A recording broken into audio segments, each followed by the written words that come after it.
ហើយព័ត៌មានចុងក្រោយដែលខ្ញុំបាទសូមរៀបទៀតគឺថាប្រហែលថ្ងៃមុននោះគឺថាយើងបានរកឃើញនៅឃ្លាំងក្របលោកនាយកឃ្លាំងក្របមួយនៅតំបន់ស្មៅរពូបាទខ្ញុំបាទមិនអាចប្រាប់ចំណុចទេគឺថាឯកឧត្តមស្រីឯកស្រីដិតនិងសហការីរបស់លោកបានចុះទៅមើល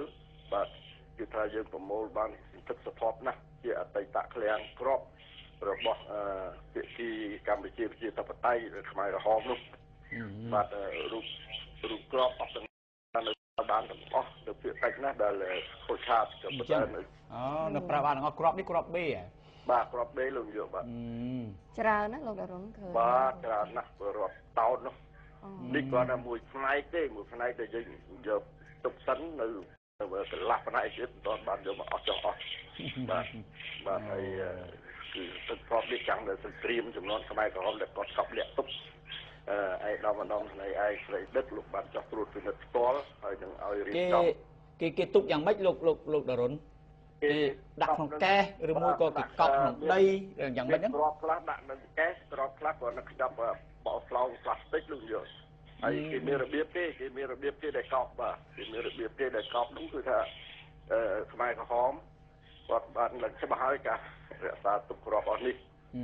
ហើយបាទតាមអនុសាសន៍របស់នាយឧត្តមស្នេហ៍កាយវា4គុណគីមក៏បានបញ្ជាឲ្យឯកឧត្តមស្រីដិតនឹងរៀបចំទុកឲ្យស្រួលបួលបាទពីព្រោះ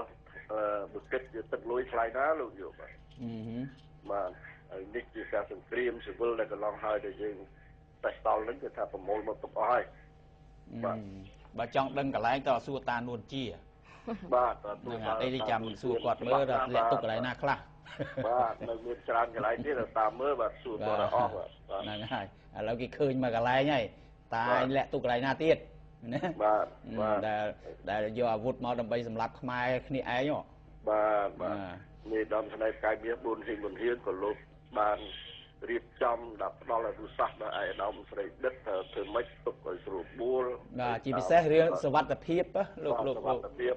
ត្ថិភាពការយកនេះគឺថាយើងមិនអាចដឹកជញ្ជូនយកបានទេតើយើងប្រើមនុស្ស